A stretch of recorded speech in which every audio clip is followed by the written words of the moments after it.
نحمده ونصلي على رسول الكريم اما بعد اعوذ بالله من الشيطان الرجيم بسم الله الرحمن الرحيم وتالله لا أكيدن أصنامكم بعد أن تولوا مدبرين فجعلهم جزازا إلا كبيرا لهم لعلهم إليه يرجعون قالوا من فعل هذا بآلهتنا إنه لمن الظالمين قالوا سمعنا فتى يذكرهم يقال له إبراهيم قالوا فأتوا به على أعين الناس لعلهم يشهدون قالوا أنت فعلت هذا بآلهتنا يا إبراهيم قال بل فعله كبيرهم هذا فاسألوهم إن كانوا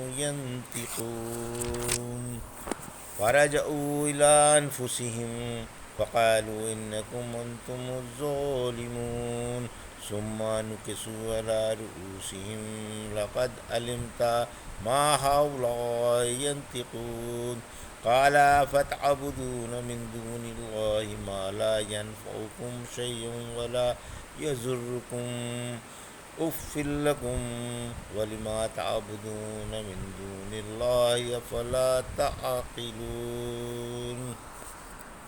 ابھی آپ نے سورہ انبیاء کی آیت 57 سے 67 کی تلاوت سماعت فرمائی۔ ان آیتوں کا ترجمہ اور تفسیر اس طرح ہے: وَتَعَالَّهِ لَا أَكِيدَنَّ أَصْنَامَكُمْ بَعْدَ أَن تُوَلُّوا مُدْبِرِينَ آیت 57۔ فَجَعَلَهُمْ جُذَاذًا إِلَّا كَبِيرًا لَهُمْ لَعَلَّهُمْ إِلَيْهِ يَرْجِعُونَ آیت 58۔ قَالُوا مَنْ فَعَلَ هَذَا بِآلِهَتِنَا إِنَّهُ لَمِنَ الظَّالِمِينَ آیت 59۔ قَالُوا سَمِعْنَا فَتًى يَذْكُرُهُمْ يُقَالُ لَهُ إِبْرَاهِيمُ آیت 60۔ قَالُوا فَأْتُوا بِهِ عَلَىٰ أَعْيُنِ النَّاسِ لَعَلَّهُمْ يَشْهَدُونَ آیت 61۔ قَالُوا أَنْتَ فَعَلْتَ هَذَا بِآلِهَتِنَا يَا إِبْرَاهِيمُ آیت 62۔ قَالَ بَلْ فَعَلَهُ كَبِيرُهُمْ هَٰذَا فَاسْأَلُوهُمْ إِنْ كَانُوا يَنطِقُونَ آیت 63۔ ترجمہ: اللہ کی قسم میں تمہارے جانے کے بعد تمہارے ان معبودوں کا ضرور علاج کروں گا۔ پھر آپ نے انہیں ٹکڑے ٹکڑے کر دیا مگر سب سے بڑے بت کو چھوڑ دیا تاکہ مشرک اسی کی طرف لوٹیں۔ بولے یہ حرکت کس نے ہمارے دیوتاؤں کے ساتھ کی ہے؟ یقیناً وہ ظالم ہے۔ لوگوں نے کہا ہم نے ایک جوان کو ان کا ذکر کرتے ہوئے ضرور سنا تھا جس کا نام ابراہیم ہے۔ بولے اچھا تو اسے لوگوں کی نگاہوں کے سامنے لے آؤ تاکہ سب دیکھ لیں۔ بولے اے ابراہیم کیا تو نے ہمارے معبودوں کے ساتھ یہ حرکت کی ہے؟ فرمایا بلکہ یہ حرکت اس بڑے نے کی ہے، تم ان دیوتاؤں ہی سے معلوم کر لو اگر یہ بول سکتے ہوں۔ یہ تھا ترجمہ سورہ انبیاء کی آیت 57 سے 63 کا تفسیر۔ آیت 57۔ خلیل اللہ کا بتوں کو توڑ ڈالنا۔ ابراہیم علیہ السلام نے قوم کے چند لوگوں کے سامنے قسم کھا کر کہا کہ جب لوگ چلے جائیں گے تو میں ان بتوں کی درگت بناؤں گا اور انہیں توڑ پھوڑ کر ختم کر ڈالوں گا۔ عید کا جشن قریب تھا اور سب لوگ عید کے دن شہر سے باہر چلے جاتے تھے۔ عید کے دن جب لوگ جانے لگے تو آپ کے باپ نے آپ سے کہا اگر تم ہمارے ساتھ عید مناؤ گے تو مجھے یقین ہے تمہیں ہمارا دین پسند آ جائے گا۔ آپ باپ کے ساتھ چل پڑے۔ چلتے چلتے راستے میں لیٹ گئے اور فرمایا میری طبیعت ٹھیک نہیں۔ لوگ جاتے ہوئے آپ سے بھی چلنے کو کہتے مگر آپ بیماری کا عذر فرما دیتے۔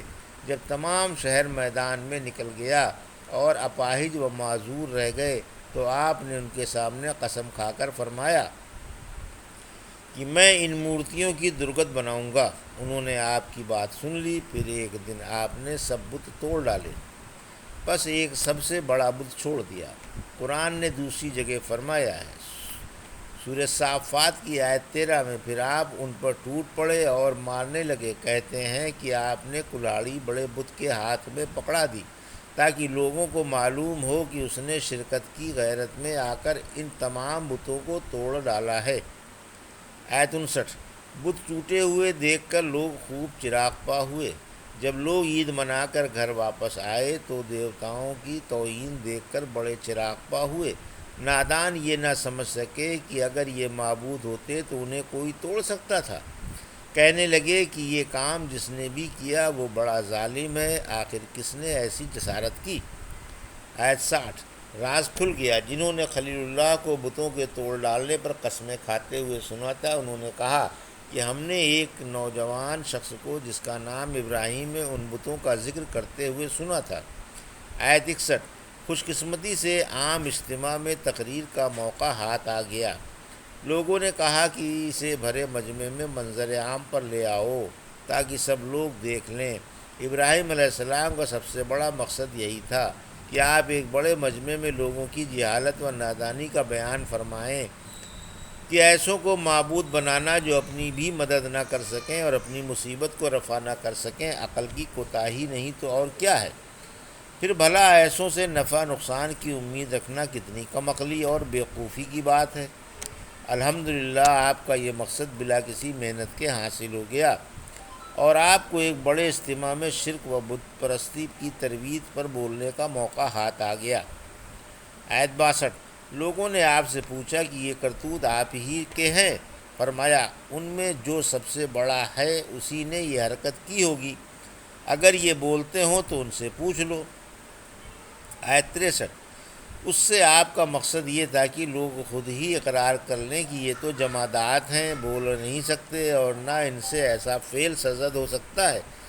ان کی بے بسی کا یہ عالم ہے کہ نہ تو اپنی مصیبت کو دفع کر سکتے ہیں اور نہ بول ہی سکتے ہیں کہ کسی سے کہہ سن کر اس کی ہمدردیاں حاصل کر لیں۔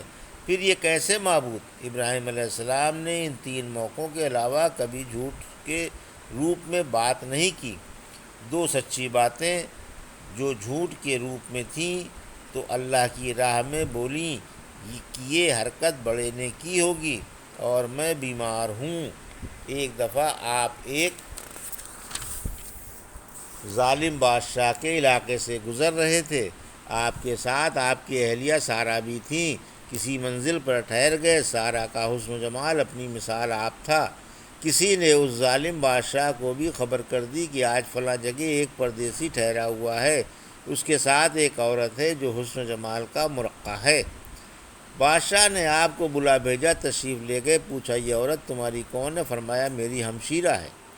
بولا اسے میرے پاس بھیج دو۔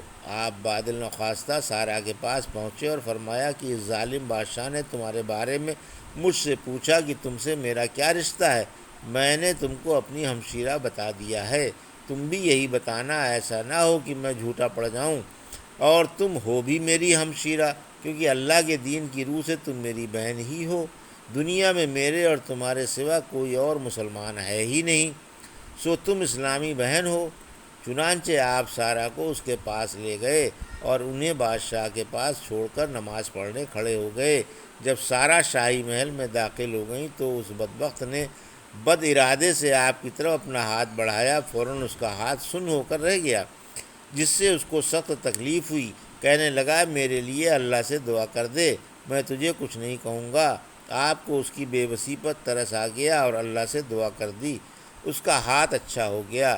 پھر اس کمبخت نے بد ارادے سے ہاتھ بڑھایا، اب کہ پہلی بار سے بھی زیادہ سن ہو گیا۔ پھر بلبلا کر دعا کی درخواست کی، آپ نے اس کی بے بسی دیکھ کر پھر دعا کر دی اور ہاتھ ٹھیک ہو گیا، مگر پھر اس نے اسی بد ارادے سے ہاتھ بڑھایا، اب کہ ہاتھ انتہائی سن ہو کر رہ گیا۔ پھر کمبخت نے دعا کی درخواست کی اور آپ کی دعا سے ہاتھ اچھا ہو گیا۔ آخر کار اس نے اپنے ایک دربان کو بلا کر کہا کمبخت تو میرے پاس انسان نہیں لایا بلکہ کسی جناتنی کو پکڑ لایا، نکال اسے، میں نے اس کی خدمت کے لیے حاجرہ ہبہ کر دی۔ آخر کار آپ کو حاجرہ دے کر محل سے نکال دیا۔ ابراہیم علیہ السلام نماز سے فارغ ہو کر آپ کے انتظار میں بیٹھے ہی تھے، یوں ہی آپ کے پیروں کی آہٹ سنی، دوڑ کر آئے، پوچھا کیسی گزری؟ بولی اللہ بے حیا کافر کی تدبیر پر غالب آیا اور کافی ہو گیا، اور خدمت کے لیے ایک عورت ہاجرہ بھی عطا فرما دی۔ ابو ہریرہ رضی اللہ عنہ جب یہ حدیث بیان فرماتے تو فرماتے کہ اے اسماء کے پانی کے بیٹو، یہی ہاجرہ تمہاری ماں ہیں۔ فرجعوا الی انفسہم فقالوا انکم انتم الظالمون، آیت 64۔ ثم نکسوا علی رؤوسہم لقد علمت ما ہؤلاء ینطقون، آیت 65۔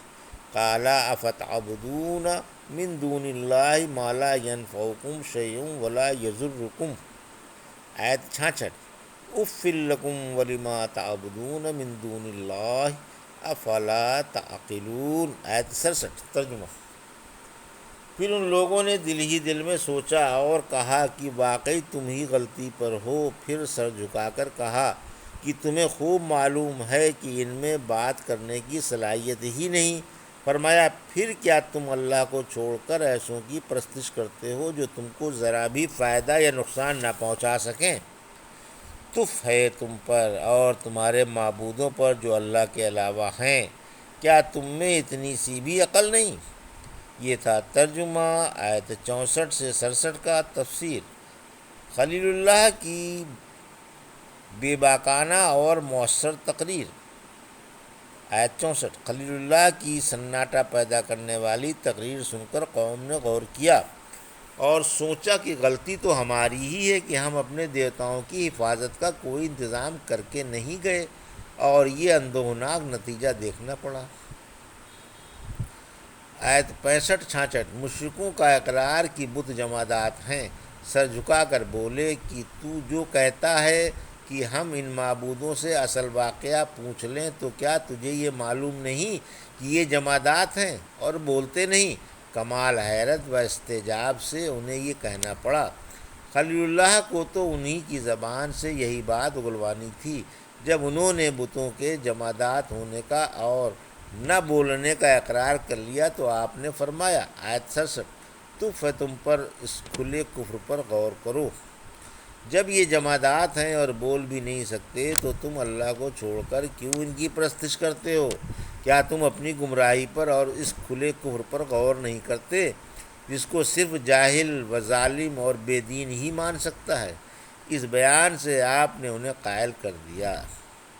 اسی وجہ سے اللہ نے سورہ انعام کی آیت 84 میں فرمایا، یہ تھی ہماری دلیل جو ہم نے ابراہیم کو ان کی قوم کے مقابلے پر دی تھی۔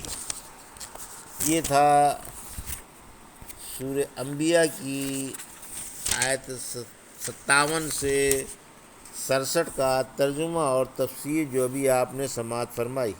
بارک اللہ لی و لکم فی القرآن الحکیم و نفعنی وایاکم بآیات الذکر الحکیم۔